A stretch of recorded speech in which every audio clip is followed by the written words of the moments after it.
நாங்கள் சிந்திக்க இருக்கிறதான இந்த தியான பகுதிகளை கர்த்தர் நிறைவாய் ஆசீர்வதிப்பார். இந்த தியானத்தில் என்னோடு இணைந்திருக்கிறதான இந்த அன்பு பிள்ளைகளை கர்த்தர் விசேஷமாய் வழிநடத்தும். இந்த உலகத்திற்குரிய எண்ணங்கள், இந்த உலகத்திற்குரிய செயல்பாடுகள் அவர் விடுவித்து உங்களோடு கூட சற்று நேரம் தங்கியிருக்கவும் உங்களுடைய வார்த்தைகளை அவர் தியானிக்க கர்த்தருக்காக இருக்கிற உதவி செய்ய வாசிக்கின்றோம். இந்த நாளிலே உங்களுடைய வார்த்தைகளை பேச கர்த்தரை நீர் அகையை தெரிந்து கொண்டு திருப்பதிற்காக செலுத்துகின்றோம். இந்த வார்த்தையினாலே எனக்கு ஒரு பேசும், இந்த வார்த்தையினாலே கர்த்தர் வெளிப்படுத்த சொல்கின்றோம். என்னுடைய வாயிலுடைய வார்த்தைகளை போலும் உங்களுடைய வார்த்தைகளை தவிர நான் வேற வார்த்தைகள் பேசாமல் இருக்க என் உதவிகளை தொடர்ந்து சொல்கின்றோம். ஆசீர்வதி வழிநடத்த பாதுகாத்துக்கிறோம். என்னுடைய நேசிமொழியை செபிக்கிறார்களாக. ஆமாம்.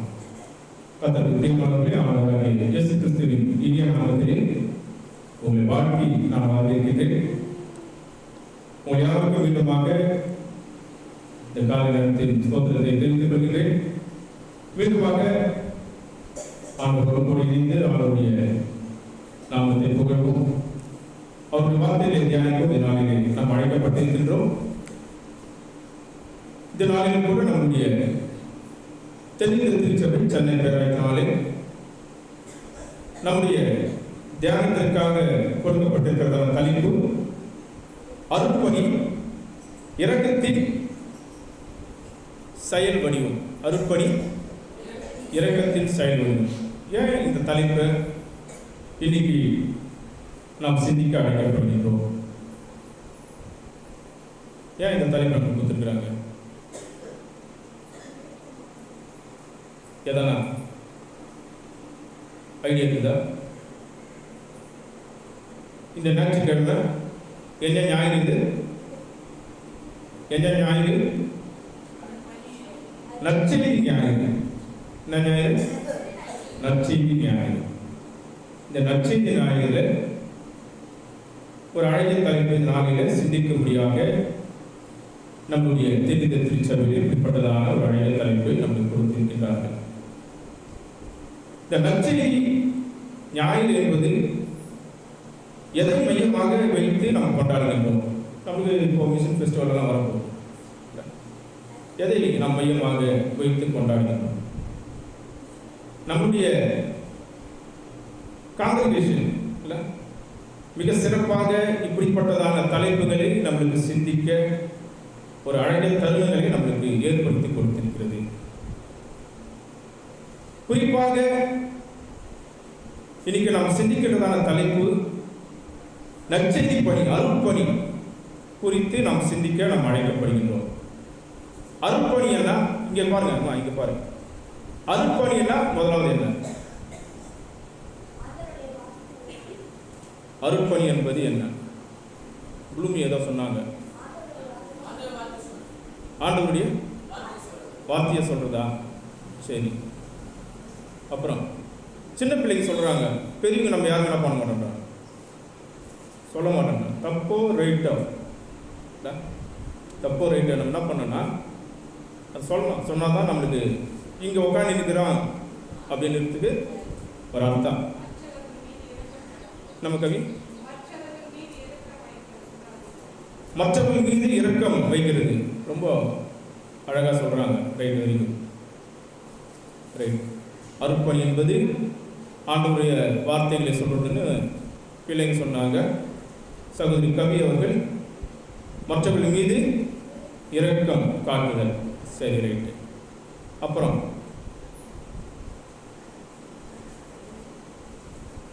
அப்புறம் சொல்லுங்க. இருக்குது, கரெக்டாக வந்து நீங்கள் யோசித்தா அழகாக சொல்லலாம். இதை தெரிஞ்சால் தான் நாம் தியானத்துக்குள்ளே போக முடியும். இதை தெரியலன்னு சொன்னால் நாம் தியானத்துக்குள்ளே போக முடியாது, போகவே முடியாது. அது நமக்கு சரியாக புரியாது இல்லை. அப்போது அந்த ஹெட்டிங் வந்து அந்த தலைப்பு என்பது என்னன்றது நமக்கு தெரியணும். என்னம்மா சுதா சொல்கிறாங்க, என்னம்மா அது கடவுளுக்கு நம்ம அர்ப்பணிக்கிறதா? சரி, அர்ப்பணிப்பு, ரைட். இப்போ அர்ப்பணி என்பது ஆண்டவர்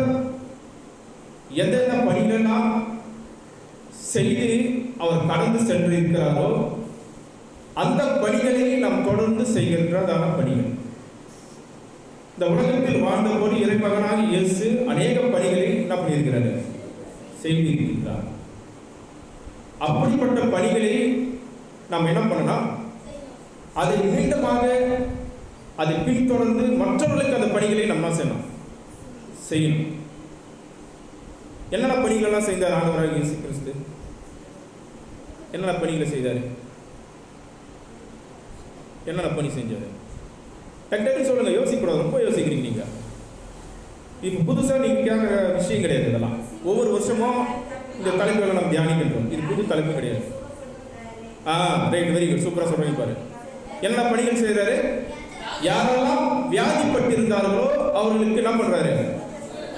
சுகம் கொடுக்கின்றார். இறந்த மக்களை உயிரோடு எழுப்புகின்றார். என்னமா? ரொம்ப அழகா சொல்றாரு. யாரெல்லாம் பசியோடு இருந்தார்களோ இல்ல அவர்களுக்கு என்ன பண்றாரு? உணவளிக்கின்றார். கட்டுண்டவர்களை, யாரெல்லாம் கட்டுட்டப்பட்டு நிலையில் இருக்கின்றார்களோ, கட்டுண்டு நிலை என்று சொன்னா சிறைப்பட்ட நிலையில் இருக்கின்ற மக்களுக்கு என்ன பண்றாரு? விடுதலையை கொடுக்கின்றார். வெரி குட், சூப்பர், அழகா சொல்றீங்க. இதுதான் கடவுள் செய்ததான அருட்பணி. இப்போ இந்த அருட்பணியை கடவுள் செய்து நம்மளுக்கு என்ன பண்ணியிருக்கிறாரு? ஒரு மாதிரியை காண்பித்திருக்கின்றார். இப்ப ஆண்டவர் என்ன பண்ணல, எங்க இருக்கிறாரு? நம்மளோட கூட இல்லை. நம்மளை நம்பி என்ன பண்றாரு? ஒரு பொறுப்பை கொடுத்து விட்டு சென்றிருக்கின்றார். அப்போ கடவுள் கொடுத்து விட்டு சென்றிருக்கிறதான அந்த பணியை நம்ம என்ன பண்ணோமா, தொடர்ந்து செய்ய வேண்டும். இல்ல,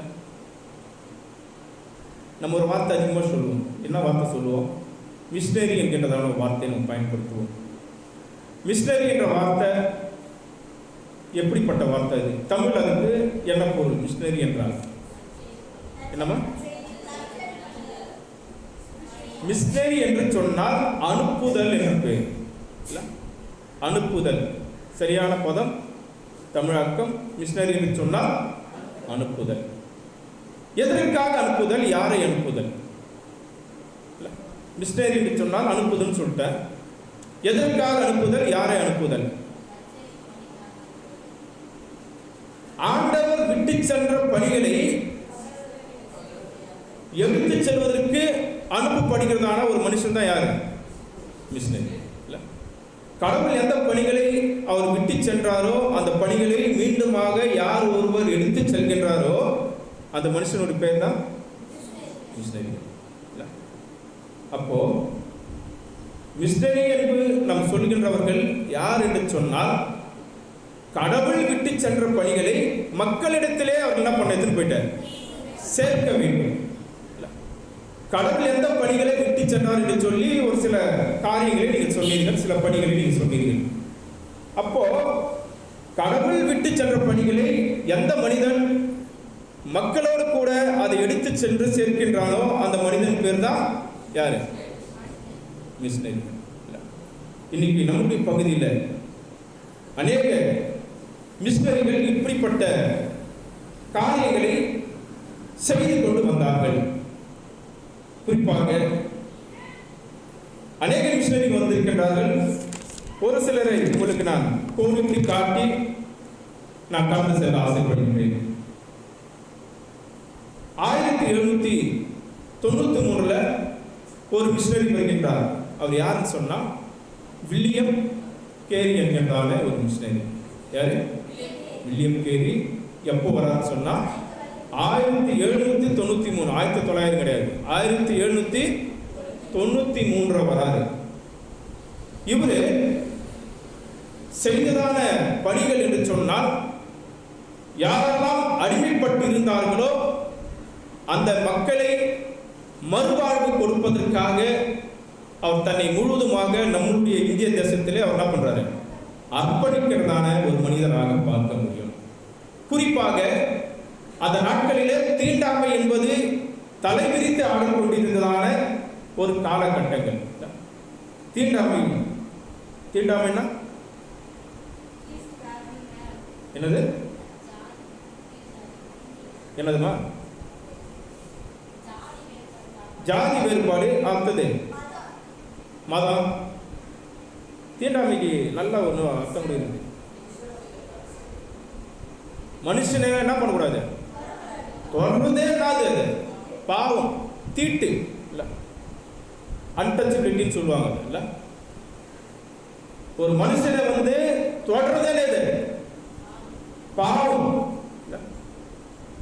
என்ன எப்படிப்பட்ட கொடிய ஒரு காலம். ஒரு மனுஷன் என்ன பண்ணக்கூடாது? தொடவே கூடாது. எந்த மனுஷனை தொடக்கூடாது? யார் அந்த மனுஷன்? யார் அந்த மனுஷன்? சக மனிதனா? சக மனிதனா? யாரெல்லாம் தாழ்த்தப்பட்ட நிலையில் இருக்கின்றார்களோ, இந்த சமூகத்திலே யாரெல்லாம் ஒதுக்கப்பட்ட நிலையில் இருக்கின்றார்களோ, ஓரங்கட்டப்பட்ட நிலையில் இருக்கின்றார்களோ, அந்த மனிதர்களை தொடுவதே எப்படிப்பட்டதான்?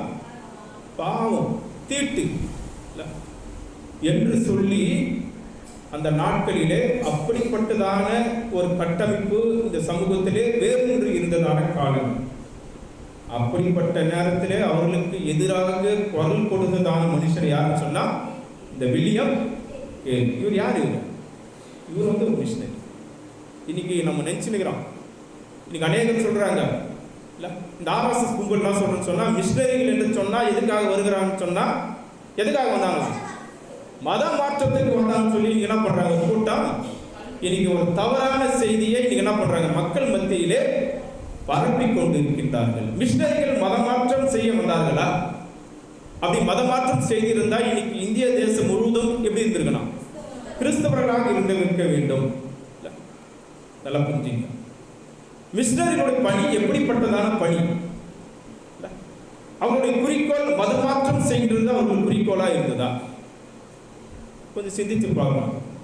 இன்னும் ஒரு படி மேலே போயிட்டு சொல்ல வேண்டும் என்று சொன்னால், கிறிஸ்தவர்களை கோதுமை கொடுத்துடப்பட்டாங்க, கிறிஸ்தவர்களாக மாற்றி விட்டார்கள். பால் போட்டு கொடுத்தாங்க, அதுக்காக என்ன பண்றாங்க? கிறிஸ்தவர்களாக மாறிவிட்டார்கள் என்று சொல்லி இன்னைக்கு இருக்கிறதான ஆர்எஸ்எஸ் அமைப்புகள் என்ன பண்றீங்க? ஒரு தகவலை பரப்பி கொண்டு இருக்கின்றார்கள். அன்னைக்கு இருந்த சூழல் எப்படிப்பட்ட சூழல் என்று சொன்னால், ஒருவேளை உணவுக்கே மனிதன் கஷ்டப்படுகின்ற ஒரு சூழல். ஒருவேளை உணவே இருக்காது, ஒருவேளை உணவே இருக்காது, சாப்பிட்றதுக்கு வழியே இருக்காது, சாப்பாடே இருக்காது. நம்ம இன்னைக்கு 3 வேளை என்ன பண்றோம்? வயிறார உணவு உட்கொள்கின்றோம். 3 வேளை சாப்பிடல, 3 வேளை நம்ம சாப்பிடுறோம். பசி என்னன்னே இன்னைக்கு நமக்கு என்ன தெரியாது, தெரியாது. இன்னைக்கு இருக்கிற சந்ததிக்கு பசினாலே என்னன்னே தெரியாத ஒரு சந்ததியில் இப்போ நாம் வாழ்ந்து கொண்டிருக்கிறது அந்த சமூகம். ஆனால் பழைய நாட்களிலே நீங்கள் திரும்பி பார்க்கும்போது, ஒரு 60-70 ஆண்டுகளுக்கு, ரொம்ப கூட பார்த்தவங்க, ஒரு 60-70 ஆண்டுகளுக்கு முன்பதாக பார்க்கும்போது 3 வேளை உணவு என்பதே மிகவும் கடினமான ஒரு நாட்கள். அப்போ ஒரு 100 வருஷம் நம்ம பின்னாடி பார்க்கலாம், ஒரு 150 வருஷம் பின்னாடி பார்க்கும் என்று சொன்னா என்ன இருக்காது? உணவே இருக்காது. உண்பதற்கு போதுமான அளவுக்கு உணவே இருக்காது. அப்போ உணவில்லாத ஒரு மனுஷனுக்கு ஒருவர் உணவளிக்கிறார் என்று சொன்னால், இந்த சமூகம் இப்போது அதை எதை பார்க்கின்றது? எப்படி பார்க்கின்றது? எப்படி பார்க்குறாங்க? எப்படி பார்க்குறாங்க? அதுக்காக தான் மிஷனரிகள் அனுப்பப்பட்டார்கள். உணவை கொடுத்து அவர்கள் என்ன பண்ணணும்? கிறிஸ்தவர்களாக மாற்ற வேண்டும். இல்லை, அது ஒரு நோக்கம் இல்லை. இல்லை, இந்த சமூகத்திற்கு என்ன கட்டமைப்பு தேவை என்பதை அவர்கள் பார்த்து பார்த்து என்ன பண்றாங்க? செய்கின்றார்கள். ஆண்டவராகிய இயேசு கிறிஸ்துவனுடைய விட்டு சென்ற பணிகளை அவர்கள் என்ன பண்றாங்க? பின்தொடர்ந்து செய்கின்றார்கள். என்னென்ன பணிகள் எல்லாம் அவர் விட்டு போனாரு? நீங்க அழகா சொன்னீங்க. என்னென்ன பணிகள்? சுகம் அளிக்கிறதான பணி. இந்த சமூகத்திற்கு தேவையான ஒரு வசதி என்று சொன்னால் அடிப்படை வசதி மருத்துவம். மருத்துவம் என்பது முற்றிலுமாக இல்லாத ஒரு சூழல். நாட்களில் மருத்துவமே இல்லாத ஒரு சூழலிலே மிஷனரிகள் வந்து இங்க என்ன பண்றாங்க சொன்னா, மருத்துவமனைகளை என்ன பண்றாங்க? கட்டமைக்கின்றார்கள். ஏழை எளிய மக்களுக்கு மருத்துவம் என்பது அனைவருக்கும் சென்று சேர வேண்டும் என்று சொல்லி என்ன பண்றாங்க, மருத்துவமனைகளை கட்டமைக்கின்றார்கள். அது மாத்திரமில்லாமல் அநேக இடங்களிலே பள்ளிக்கூடங்களை என்ன பண்றாங்க, நிறுவுகின்றார்கள். ஒரு மனிதனுக்கு அடிப்படையாக தேவைப்படுவது எது? கல்வி. தாழ்த்தப்பட்ட ஏழை எளிய மக்கள் எப்படிப்பட்ட நிலையில் இருக்கின்றார்கள் என்று சொன்னால் மிகவும் பின்தங்கிய நிலையில் இருக்கின்றார்கள். ஏன் இந்த நிலை இந்த மக்களுக்கு இருக்கிறது என்பதை அவர்கள் என்ன பண்றாங்க, ஆராய்கின்றார்கள். அப்போ இந்த மக்கள் இப்படிப்பட்டதான சூழலில் அடிமைப்பட்டு இருக்கிறார்கள் என்று சொன்னால் இவர்களுக்கு அடிப்படையாக தேவைப்படுவது எது என்று சொன்னால் கல்வி என்பதை அவர்கள் உணர்ந்து கொண்டதின் விளைவாக அநேக இடங்களிலே அவர்கள் என்ன பண்றாங்க, பள்ளிக்கூடங்களை அவர்கள் நிறுவுகின்றார்கள். அது மாத்திரமல்ல, ஃபர்ஸ்ட் என்ன வைக்கிறாங்க, ஃபர்ஸ்ட் மருத்துவமனைகள், கல்வி கூடம், பிற்பாடு என்ன பண்றாங்க, அவர்களுக்கு தேவையான உணவை கொடுக்க வேண்டும். சரியான உணவு இல்லை மக்களுக்கு, நிறைய கஷ்டப்படுறாங்க. அப்போ அப்படிப்பட்ட மக்களுக்கு என்ன பண்றாங்க, உணவு அளிக்கின்றார்கள். அப்போ இதெல்லாம் பார்க்கின்ற சமூகம் எப்படி அவர்களை பார்க்கிறது சொன்னால் ஒரு கடவுளாக மிஷனரிகளை அவர்கள் என்ன பண்றாங்க, பார்க்கின்றார்கள். அவர்களுடைய வழிநடத்துதல் என்பது மிகவும் உரிய நோக்கத்திலே அவருடைய செயலாக்கம் என்பது கடவுள் எந்த பணிகளை சொல்லி சென்றிருக்கிறாரோ அந்த பணிகளை அவர்கள் என்ன பண்றாங்க, செய்து வருகிற நோக்கத்தினாலே அநேக மக்கள் என்ன பண்றாங்க, அங்கே பின் செல்கிறதை நம்மளால் பார்க்க முடியும். யாரையும் போயிட்டு பலவந்தப்படுத்தி அந்த நாட்களில் என்ன பண்ணல, கட்டாயப்படுத்தி என்ன பண்ணல, மத மாற்றம் செய்யவில்லை. இன்னைக்கு செய்து கொண்டிருக்கிறத பிஜேபி அரசு போல. இன்னைக்கு ஆர்எஸ்எஸ் கும்பல் என்ன பண்ணுது, எப்படி பண்றாங்க, கிறிஸ்தவர்கள் முஸ்லிம்களை பிடிச்சி என்ன பண்றாங்க, கட்டாயமாக நெத்திகள் என்ன பண்றாங்க, விபூதிகளை பூசுகின்றார்கள். இன்னைக்கு அநேக செய்திகள் வழியை நம்ம பார்க்கின்றோம். இப்படிப்பட்டதான செயல் அன்னைக்கு மிஷனரிகள் செய்தார்களா? கட்டாயப்படுத்தி கழுத்துக்களில் சீடுகள் எத்தனை போட்டாங்களா? இல்லை. யாருன்னா கட்டாயப்படுத்தி மதம் மாற்றினார்களா? இல்லை. மக்களாகவே தன்னார்வத்தோடு அங்கே அநேகர் நம்பிக்கை கடவுளிடத்தில் நம்பிக்கை வைத்து தானாக முன் வந்து என்ன பண்றாங்க, அங்கே கிறிஸ்துவர்களாக தன்னை அர்ப்பணிக்கின்ற ஒரு அர்ப்பணிப்பை நம்மளால் பார்க்க முடிகின்றது. இன்னைக்கு இந்த சமூகத்திலே ஒரு தவறான புரிதலை இன்னைக்கு ஆர்எஸ்எஸ் கும்பல் என்ன பண்ணுது, இன்னைக்கு பரப்பி கொண்டிருக்கின்றார்கள். இன்னைக்கு கிறிஸ்தவர்கள் நம்மளுடைய நம்பிக்கை, நம்மளுடைய விசுவாசம் மிஷனரிகள் மீது எப்படிப்பட்ட நம்பிக்கையை நாம் ஆண்டு கொண்டிருக்கின்றோம். நம்முடைய பகுதிகளில் கூட அநேக மிஷனரிகள் என்ன பண்றாங்க, வந்து கடவுளுடைய திருப்பணியை செய்திருக்கிறார்கள். குறிப்பாக சொல்ல வேண்டும் என்று சொன்னால் வில்லியம் கௌரி மிக சிறப்பான பணிகளை அவர் என்ன பண்றாரு, செய்திருக்கிறார். அடுத்தது பார்த்தீங்கன்னு சொன்னா எமி கார்மைக்கேல் என்கிறதானவர் அவங்க என்ன பண்றாங்க சொன்னா, யாரெல்லாம் ஆதரவற்ற நிலையில் இருந்தாதான பெண் பிள்ளைகளை அவர்கள் என்ன பண்றாங்க, ஒன்றாக இணைத்து அவர்களை ஒரு கோல் மாதிரி வச்சு அந்த பெண் பிள்ளைகளை அவர்கள் என்ன பண்றாங்க, பாதுகாக்கின்றார்கள். எப்படிப்பட்ட பணி பார்க்கின்றார். அந்த நாட்களிலே ஆதரவற்ற நிலையில் இருந்தான பெண் பிள்ளைகள் என்ன பண்ண முடியாது, வெளியிலே வரவே கூடாது. அப்படிப்பட்ட நிலையில் இருந்த ஆதரவற்ற நிலையில் இருந்த பெண் பிள்ளைகளை அவர்கள் என்ன பண்றாங்க, ஒன்றிணைத்து அந்த பிள்ளைகளுக்கு கல்விகளை அவர்கள் என்ன பண்றாங்க, சொல்லிக் கொடுக்கிறதான ஒரு பணியை அவர்கள் செய்கின்றார்கள். இப்படி அநேகரை நம்ம என்ன பண்ணலாம், சொல்லிக்கொண்டே போக முடியும். அநேக மிஷனரிகள் வந்திருக்கின்றார்கள் நம்ம பகுதிகளுக்கு.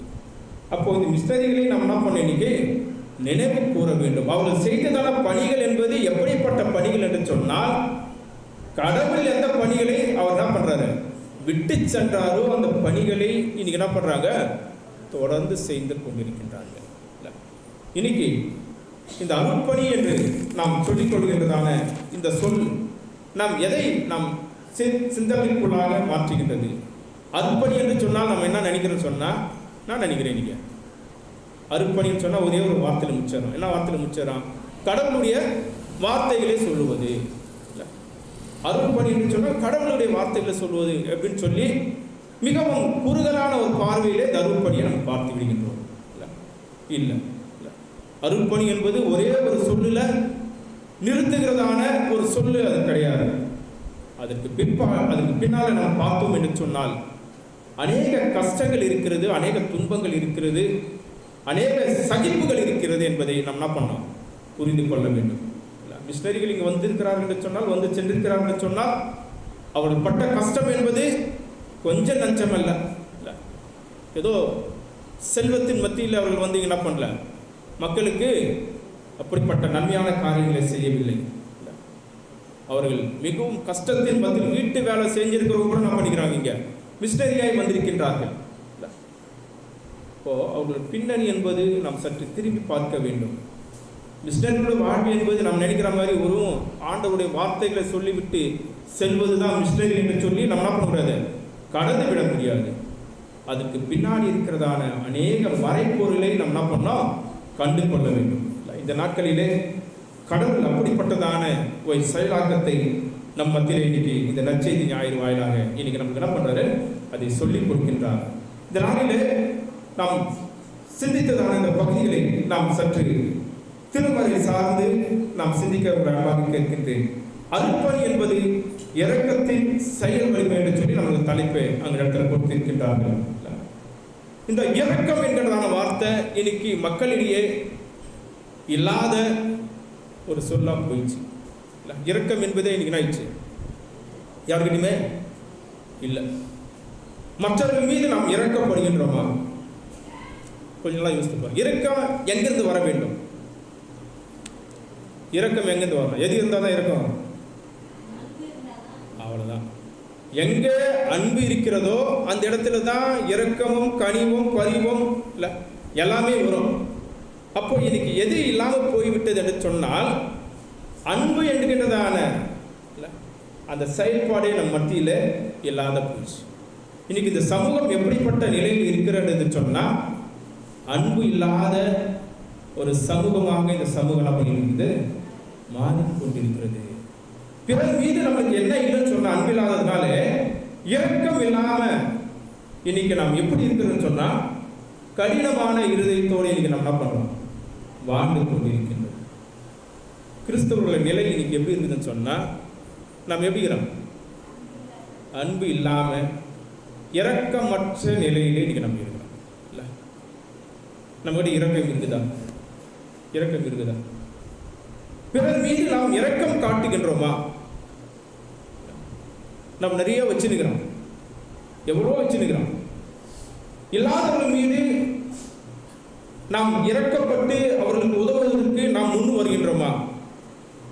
நாம் சிந்திக்க வேண்டும். கிறிஸ்தவர்களாகி நாம் இப்படிப்பட்டதான சிந்தனைகள் நமக்கு தேவை. நாம் செல்வந்தர்களாக இருக்கிறோம் என்று சொன்னால் நம்மால் மற்றவர்களுக்கு என்ன பயன் இருக்கிறது என்பதை நாம் சற்று நாம் சீர்தூக்கி பார்க்க வேண்டும். எவ்வளவு கோடிகளை வச்சிருக்கிறாங்க இன்னைக்கு, இல்ல காசை இன்னைக்கு என்ன பண்ண முடியல, அளவிலே செய்ய முடியல, அவ்வளவு பணம் வச்சிருக்கிறான். இல்ல கோடி கோடியா ஊழல் பண்ணி சொத்துக்கள் என்ன பண்றாங்க, சேர்த்து வைத்திருக்கிறார்கள். அந்த பணத்தால் பிறருக்கு என்ன பயன், என்ன யூஸ்? எவ்வளோ மக்கள் ஒருவேளை உணவில்லாமல் இன்னைக்கு என்ன பண்றான், மடிந்து கொண்டிருக்கின்றான், செத்து கொண்டிருக்கின்றான். இல்ல நன்றாய் உறங்குவதற்கு ஒரு குடிசை இல்லாமல் எத்தனையோ பேர் இன்னைக்கு சாலை ஓரங்களிலே என்ன பண்றாங்க, இன்னைக்கு வாழ்ந்து கொண்டிருக்கின்றார்கள். ஏன் இதெல்லாம் நடக்குது? ஏன் இதெல்லாம் நடக்குது? இந்த சமூகம் எப்படி இருக்குதுன்னு சொன்னா, பிறர் மீது அக்கறை காட்டுகின்ற ஒரு சமூகமாக இந்த சமூகம் என்ன பண்றீங்க? இல்லை, இல்லை. பிறர் மீது அக்கறை இல்லாத காரணத்தினாலதான் இன்னைக்கு இப்படிப்பட்டதான நிலைகளிலே இன்னைக்கு மக்கள் இன்னைக்கு கஷ்டப்பட்டு கொண்டிருக்கின்றார்கள். நான் நல்லா இருக்கணும், என் குடும்பம் நல்லா இருக்கணும், என்னை சார்ந்தவர்கள் நல்லா இருக்கணும், அவ்வளோதான் இன்னைக்கு நினைப்பேன். நம்மளை சுற்றிலே இருக்கின்றவர்கள் கொண்டுதான் இன்னைக்கு நம்ம என்ன பண்றோம், சிந்திக்கின்றவர்களாக இருக்கின்றோம். பிறரை குறித்து நம்மளால் என்ன பண்ண முடியல, சிந்திக்கிறதை நம்ம என்ன பண்றோம், மறந்து விடுகிறோம். நம்ம எதிரே ஒருத்தர் கஷ்டப்படுறான்னு சொன்னா அதை பார்த்து நம்ம என்ன பண்றோம், நீங்க என்ன பண்றோம், சந்தோஷப்படுறோம். இரக்கம் காட்டுறதை விட நம்ம என்ன பண்றோம், நீங்க மகிழ்ச்சி கொள்கின்றோம். ஒருவர் கஷ்டமான சூழ்நிலையில் இருக்கிறார், ஏதோ ஒரு துன்பத்தில் இருக்கிறார் என்று சொன்னால் அவரை பார்த்து இன்னைக்கு நம்ம என்ன பண்றோம்? மகிழ்ச்சி அடைகின்றோம். அப்புறம் எங்க இந்த இரக்கம் காட்டுறது? இதை எதை மையப்படுத்துகிறது என்று சொன்னால், ஒருவேளை நம்மளுக்கு பிறர் மீது நாய் இல்லை, நம்மளுக்கு அன்பு இல்லை. கடவுள் நம்மளுக்கு கற்றுக் கொடுத்ததான அந்த கற்பனைகளை நம்ம என்ன பண்ணிட்டோம்? மறந்து விட்டோம். என்னிடத்தில் நீங்கள் அன்பு கூறுவது போல என்ன பண்ணுங்க, பிறரிடத்திலும் அன்பு கூறுவாயாக. ஆண்டவர் கொடுத்ததான மிகப்பெரிய கட்டளைகளிலே இது ஒரு பிரதான கட்டளை. அப்போ அந்த கட்டளைகளை நம் கிறிஸ்தவர்களாகி நாம் என்ன பண்றதுன்னு சொன்னா, கடைபிடிக்காத காரணத்தினாலதான் இன்னைக்கு நாம் பிறரிடத்திலே நாம் காட்டுறதில்லை. நான் காட்ட முடியல. இரக்கம் காட்ட நம்ம என்ன பண்றோம்? தவறி விடுகின்றோம். இந்த இரக்கம் என்பது யார்கிட்ட காட்டுன்னு சொன்னா, யார் ஒருவர் இல்லாத நிலையில் இருக்கின்றார்களோ, சிறுமைப்பட்ட நிலையில் யார் இருக்கின்றார்களோ, ஒன்றுமே நிலையில் இல்லாத நிலையில் யார் இருக்கின்றார்களோ, அப்படிப்பட்ட மக்கள் மீது நம்ம என்ன பண்ணணுமா? இரக்கம் காட்ட வேண்டும்.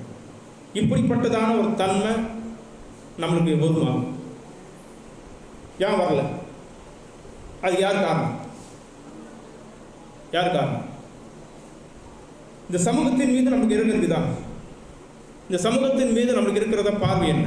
இன்னைக்கு தலைப்பு ரொம்ப அழகாக நம்ம சிந்திக்கணும்னா ரொம்ப நேரம் தான் போகலாம். ஒரு 2 மணி நேரம் கூட இது நம்ம பேச முடியும். இல்லை, இந்த தலைப்பு நம்ம 2 மணி நேரம் போகலாம். ஒரு சில வார்த்தைகள் சொல்லி நான் கடந்து செல்கின்றேன். இந்த அருட்பணி என்பது மிக மிக முக்கியமானது. இரக்கத்தின் செயல் வடிவம் என்று சொல்லி நம்மளுக்கு தலைப்பு கொடுத்துருக்குறாங்க. இல்லை, அப்போ இரக்கம் இப்போ நம்முடைய சமூகத்தில் இல்லாமல் போய்விட்டதற்கு காரணம் என்ன? இதனோட துவக்க புள்ளி எங்க? துவக்க புள்ளி எங்க? இதை நம்ம பார்க்கணும். இதை நம்ம சீர்தூக்கி பார்க்கணும். இந்த சமூகத்தின் மீது நம்மளுக்கு இரக்கமற்ற ஒரு தன்மை இருக்குது, அன்பு இல்லாத ஒரு தன்மை இருக்குதுன்னா, அதுக்கு துவக்க புள்ளி எங்கன்னு சொல்லி நம்ம திருமறையில நீங்க நம்ம வாசி கேட்ட திருமறை பகுதியில் ரொம்ப அழகா இன்னைக்கு என்ன பண்ணியிருக்கிறாங்க, கொடுத்திருக்கிறார்கள். அந்த பகுதி தான் 1 யோவான் புத்தகம் 3ஆம் அதிகாரம் 16 18 வசனங்களை நாம் பார்த்தோம் என்று சொன்னால், அதற்கு துவக்க புள்ளி அங்கதான் இருக்குது.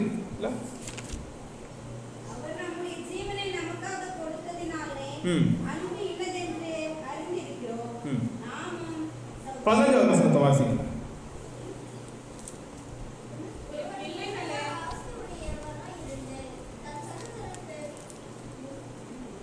வாசிங்க.